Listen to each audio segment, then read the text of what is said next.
আসসালামু আলাইকুম। বাসায় কিভাবে কম খরচে চকবার আইসক্রিম বানানো যায় আমার আজকের রেসিপি সেটি। চলুন দেখে নেওয়া যাক কিভাবে বানাতে হয়। তার জন্য এখানে আমি 1/3 কাপ পরিমাণ চিনি নিচ্ছি 1/4 কাপ পরিমাণ কর্নফ্লাওয়ার, পরিমাণটা ঠিক রাখবেন।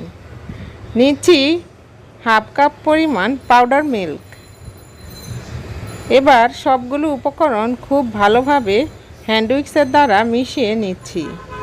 এখানে দিচ্ছি লিকুইড মিল্ক 2 কাপ পরিমাণ। তারপর খুব ভালোভাবে মিশিয়ে নিতে হবে। দিচ্ছি 2 ফোঁটার মতো ভ্যানিলা এসেন্স।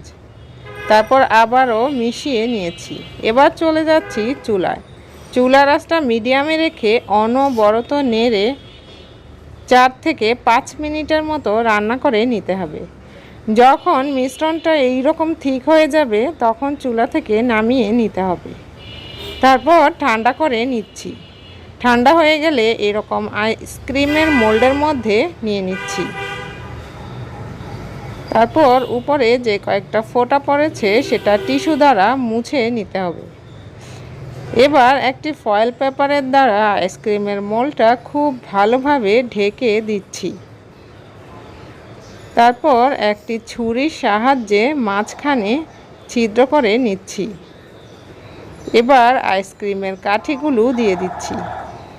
এই কাঠিগুলো আপনার কাছে না থাকলে কোনো সমস্যা নাই, মোল্ডের সাথে যে কাঠি থাকে সেটাও ইউজ করতে পারেন। রেখে দিচ্ছি ডিপ ফ্রিজে 8 থেকে 10 ঘন্টার জন্য। এখানে আমি কিছু চকলেট নিয়েছি।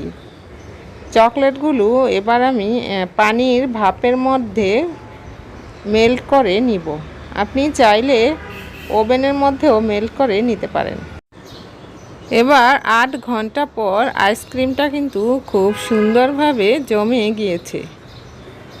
দেখুন কতটা সুন্দরভাবে আইসক্রিমটা জমেছে। এবার আমি চকলেটের মধ্যে আইসক্রিমটাকে ডিপ করে নিচ্ছি। তো দেখুন কত সহজেই কিন্তু চকলেট আইসক্রিম তৈরি হয়ে গেল। আপনি চাইলে বাসায় এইভাবে চকবার আইসক্রিম তৈরি করে নিতে পারেন। খুব সহজেই কিন্তু চকবারগুলো তৈরি হয়ে গেছে।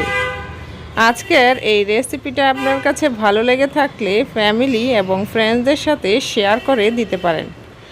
আর আপনার মতামত জানিয়ে দিতে পারেন কমেন্ট বক্সে কমেন্ট করে।